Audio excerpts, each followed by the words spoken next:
Doctor, আমি আর বুঝে উঠতে পারতেছি না আমি কি করব। ওর জন্য কি আর কিছুই করার নাই। আপনি আপনি আমাকে বলেন, যত টাকা লাগুক আমি ম্যানেজ করবো। দেখুন, আমরা তো কম চেষ্টা করিনি। টাকা দিয়ে সবসময় সব কিছু হয় না। তারপরও রোহির জন্য যদি আপনি কিছু করতেই চান, ওকে খোলা হাওয়ায় নিয়ে যেতে পারেন। ওর মনের যদি কোনো ইচ্ছা থাকে সেগুলো পূরণ করতে পারেন। ওর মন যতটা ভালো থাকবে, মনোবল ততটাই স্ট্রং হবে।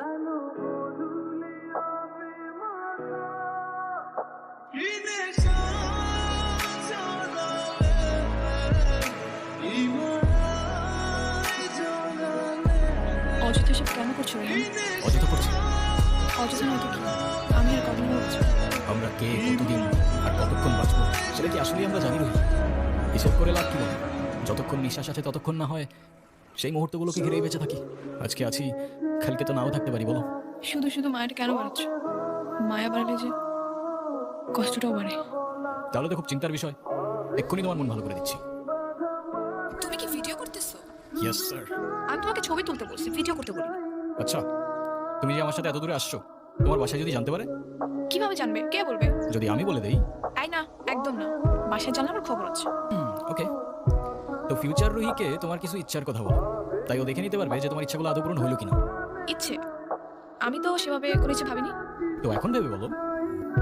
আচ্ছা, কোনো এক বিকেলে আমি তোমার সঙ্গে সমুদ্রে দেখব। ওকে, আর? আর সেই সমুদ্রের পাড়ে দুজন মিলে সন্ধ্যাবেলা মানুষ আচ্ছা,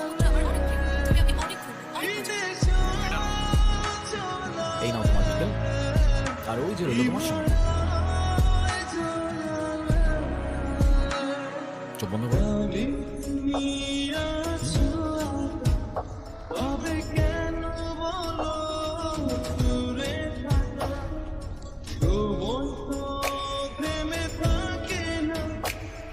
তো বলো, আর কি বাকি রইল? আর কিছু বাকি নেই। প্রমিস আছে তো? তো ফিউচার রুহিকে জানানোর মতো আর কোনো ইচ্ছে? না, আর তো তেমন কিছু মনে করছি না। বুঝছো, যেটুক চাবো একটু কিন্তু পাবো। পরের বার বলবো না আমি জিজ্ঞাসা করবো।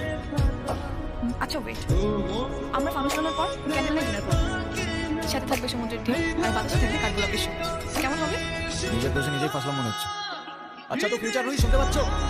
তোমার ইচ্ছাগুলো পূরণ হলো কিনা আমাদের জানিও কিন্তু।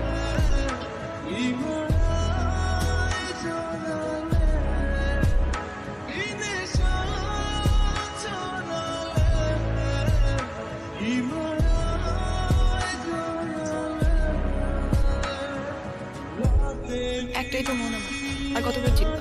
যতবার চিত্রে এটা বোঝানো যায় যে আমার জীবনে না তোমার আগে কেউ ছিল আর না পরে কেউ থাকবে। এতটা ভালোবাসো আমায়?